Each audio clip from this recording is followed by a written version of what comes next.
غریب اور پسے ہوئے طبقے کو اوپر اٹھانا اور ان کی حفاظت کرنا، ان کے حقوق کا خیال رکھنا، ان کے لیے ریاست جو ہے وہ ذمہ داری لے. تو اس سلسلے میں ظاہر ہے جو ایک ہمارا پسا ہوا طبقہ ہے یا غریب آدمی ہے یا بے گھر ہیں، بے روزگار ہیں اور جن کے پاس صحت اور تعلیم کی سہولت نہیں ہے، ان کے لیے اقدامات کرنے پڑیں گے. پھر جسٹس سب کے لیے ایک ہو، سوشل جسٹس، انصاف کا نظام غریب امیر کے لیے سب کے لیے ایک ہونا چاہیے. تو اس کے لیے میرا خیال ہے کہ ٹائم لگے گا اور اس کے بارے میں ہم کوئی صحیح اگر اندازہ لگا سکتے ہیں تو وہ اس سال کے آخر میں ہی لگائیں گے کہ کیا کیا اقدامات اٹھائے گے. لیکن فی الوقت اگر ہم کوئی ایک اچھا کام ہم کہہ سکتے ہیں کہ شروعات ہیں، اس میں یہ ہے کہ وزیر اعظم نے خود ایک سادگی کا جو ایک موٹو لیا تھا، سادگی کے اصول پر کاربند رہنے کا، تو اس پہ انہوں نے ابتدا کی ہے. وزیر اعظم ہاؤس جو بڑا ہے اس کو چھوڑ کے ایک چھوٹے گھر میں رہ رہے ہیں. پھر اپنا سٹاف جو ہے وہ بڑا محدود کر دیا ہے، پروٹوکول محدود کیا ہے. اسی طریقے سے کچھ شیلٹر ہومز قائم کیے ہیں 2-4 شہروں میں اور اس میں لوگوں کو شیلٹر دی جا رہی ہے، پناہ دی جا رہی ہے. تو اس طرح کی چیزیں ہیں. اور آج بھی کابینہ کا جو اجلاس ہوا اس میں بھی جو مختلف مد میں بے نظیر انکم سپورٹ پروگرام ہے، زکوٰۃ فنڈ ہے، بیت المال ہے، اس میں سے جو کچھ غریبوں کو کیا جا رہا ہے اس کو ایک یونیورسل بنا رہے ہیں، ایک ایسا ادارہ یا ایک ہی امبریلا کے نیچے. تو اس طرح کی چیزیں ہیں. اب دیکھنا یہ ہے کہ ایک سال کے اندر اندر کیا کر پاتے ہیں اور کس حد تک آگے بڑھتے ہیں. کر سکتے ہیں بالکل. اچھا صابر بھائی یہ بتائیں کہ گزشتہ 5 ماہ میں ہم نے دیکھا کہ معیشت دن بدن کمزور ہوتی جا رہی ہے. عام آدمی کے پاس جو ضروریات زندگی کی عام بیسک نیسیسٹیز ہیں ان سے بھی محرومی ہو رہی ہے. تو یہ کس طرح حل ہوگا مسئلہ؟ اکانومی ابھی تک تو میرا خیال ہے کہ جو فوری طور پہ تھا ڈیفالٹ کا خطرہ وہ تو ختم ہو گیا اور سعودی عرب سے ایک گرانٹ آئی، پھر UAE سے آئی، پھر چائنا سے آئی اور ابھی انہوں نے وزیر اعظم نے قطر کا وزٹ کرنا ہے. اس کے ساتھ ساتھ جو IMF کے ساتھ فوری طور پہ پریشر تھا وہ ختم ہوا ہے.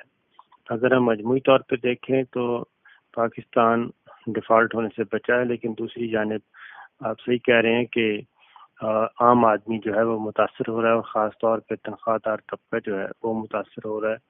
ان کی تنخواہیں اتنی ہی ہیں لیکن مہنگائی بڑھ گئی ہے، ڈالر کا ریٹ بڑا ہے، روپے کی قدر کمی ہوئی ہے، اس طرح کی چیزیں. لیکن ایک بات ہے کہ یا تو ایک ہم پرانی ڈگر پہ چلتے رہیں یا پھر کچھ عرصے کے لیے کچھ ٹف ٹائم آئے اس کو ہم برداشت کریں اور اس کے بعد ایک اسٹیبل سچویشن ہو. تو یہ مائنس پلس دونوں طرح کی چیزیں ہیں. جو اگر ہم اوور آل دیکھیں اوپر بیٹھ کے تو پاکستان ڈیفالٹ ہونے کے قریب تھا. پاکستان کو $12 ارب چاہیے تھا. IMF کی کڑی شرائط تھیں، وہ ماننا ضروری تھیں، لیکن پاکستان کے گورنمنٹ نے جو ہے وہ دوسرا آپشن استعمال کیا، دوست ممالک سے رابطہ کیا اور وہ ایک گرانٹس کی صورت میں چیزیں سامنے آئی ہیں اور IMF سے ابھی تک بات چیت چل رہی ہے. تو یہ مائنس پلس دونوں چیزیں ہیں. اچھا یہ بتائیں کہ ابھی جو سیاست کے بڑے کھلاڑی ہیں، آصف علی زرداری صاحب بار بار حکومت گرانے کی بات کر رہے ہیں، بلاول بھٹو نے کہا، احسن اقبال صاحب کہہ رہے ہیں، اسی طرح کراچی میں بھی. تو کیا یہ لوگ واقعی اس کیپیسٹی میں ہیں کہ حکومت کو گرا سکیں یا یہ صرف پریشر ٹیکٹکس ہے؟ دیکھیے بیسیکلی تو یہ چیز شروع ہوئی ہے اکاؤنٹیبلٹی سے. جو احتساب کا پروسیس چل رہا ہے وہاں سے سلسلہ شروع ہوا ہے اور ایک فیک اکاؤنٹ کا معاملہ ہے جس میں Zardari and family, Zardari and friends سب کے سب اس کے شکنجے میں آئے ہوئے ہیں اس TIT کے نتیجے میں، اور 172 افراد کے نام BCL میں ڈالے ہوئے ہیں.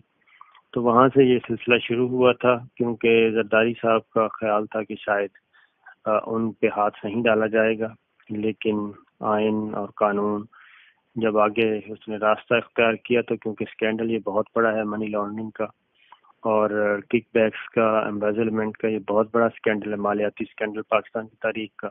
اگر تو اس کو آپ اگنور کرتے ہیں تو پھر تو کوئی اپوزیشن نہیں بول رہی تھی. شریف فیملی کو چھوڑ دیں، مسلم لیگ نواز کے آڈٹ کرنا چھوڑ دیں، پھر بھی کوئی خطرہ نہیں ہوگا. تو جب اس طرح کے سخت کام کریں گے تو پھر اپوزیشن ظاہر ہے ان کے پاس ایک ہی راستہ رہ جاتا ہے کہ گورنمنٹ کو اسٹیبل اور ڈی اسٹیبل کیا جائے اور ان کو گرایا جائے. اب نمبرز کی گیم کب پوری ہوگی، کیسے ہوگی، لیکن پاکستان کی تاریخ میں آج تک وزیر اعظم، کسی بھی وزیر اعظم کے خلاف تحریک عدم اعتماد منظور نہیں ہو سکی، کامیاب نہیں ہو سکی۔ کوششیں ضرور کی گئی ہیں۔ محترمہ بے نظیر بھٹو کی حکومت گرانے کے لیے نواز شریف صاحب نے کوشش کی تھی، عدم اعتماد کی تحریک لے کے آئے تھے، لیکن وہ ناکام ہو گئی۔ تو اس لیے یہ تو نمبرز گیم ہے اور سچویشن ہے، اوورآل کیا سچویشن بنتی ہے، کیونکہ اصل چیز ہے اکاؤنٹیبلٹی۔ اگر اکاؤنٹیبلٹی کے پروسیس کو آپ چھوڑتے ہیں یا نرم کرتے ہیں تو اس سے ملک کو نقصان پہنچتا ہے، اور اگر اس کو سخت کریں گے تو ظاہر ہے حکومت کو ٹف ٹائم اپوزیشن دے گی اور اس کو اس کا سامنا کرنا پڑے گا۔ چیف جسٹس ثاقب نثار صاحب ریٹائرمنٹ کے نزدیک ہیں، آصف کھوسہ صاحب نے حلہ بھی اٹھا لیا ہے، اور کیا آپ کو لگتا ہے کہ آصف کھوسہ صاحب انصاف کے اسی پروسیس کو جاری رکھ سکیں گے جو ثاقب نثار صاحب نے شروع کیا ہوا ہے؟ دیکھیں، انہوں نے ہونا ہے 17 جنوری کو ریٹائرڈ، اس کے بعد آ جائیں گے جسٹس آصف سعید کھوسہ صاحب، چیف جسٹس بنیں گے وہ، اور 1 سال تک رہیں گے۔ اسی سال دسمبر میں انہوں نے ریٹائر ہونا ہے۔ لیکن میرا اپنا خیال ہے کہ چیف جسٹس آصف سعید کھوسہ جب بنیں گے تو وہ بھی اسی پالیسی کو کنٹینیو کریں گے، اور یہ ایسا نہیں ہوگا کہ سپریم کورٹ کو تالے لگ جائیں گے، بلکہ وہ زیادہ سخت گیر ثابت ہوں گے بعض معاملات میں۔ اور وہ آصف سعید کھوسہ صاحب کا ایک ایشو ہے کہ وہ کم بولتے ہیں لیکن کام بہت زیادہ کرتے ہیں۔ آپ کو یاد ہوگا کہ پاناما جی آئی ٹی پہ پاناما کیس جب شروع ہوا تھا تو جسٹس آصف سعید کھوسہ اور جسٹس گلزار صاحب، انہوں نے فرسٹ فیز میں ڈسکوالیفائی کر دیا تھا نواز شریف صاحب کو، جبکہ باقی بینچ میں شامل 3 جج جے آئی ٹی کے نتیجے میں رپورٹ آنے پر انہوں نے ڈسکوالیفائی کیا تھا۔ تو اس لیے جسٹس آصف سعید کھوسہ صاحب جو ہیں وہ زیادہ سخت گیر ثابت ہوں گے۔ اچھا صابر بھائی، آپ کا بہت بہت شکریہ ہم سے بات کرنے کا۔ عمران خان صاحب نے ایک نیت کی ہے مدینہ کی ریاست بنانے کی، اگر وہ اس مدینہ کی ریاست کے قریب ایک پروٹوٹائپ، ایک سٹرکچر، ایک ڈھانچہ بھی بنانے میں کامیاب ہوگے تو یقین کریں ہماری اس میں بقا، ہماری سلامتی اور انشاءاللہ ہمارا مستقبل روشن ہے۔ پروڈیوسر کمیل حیدر کے ساتھ سیبی کاظمی کو اگلے ہفتے تک کے لیے اجازت دیں۔ خدا حافظ۔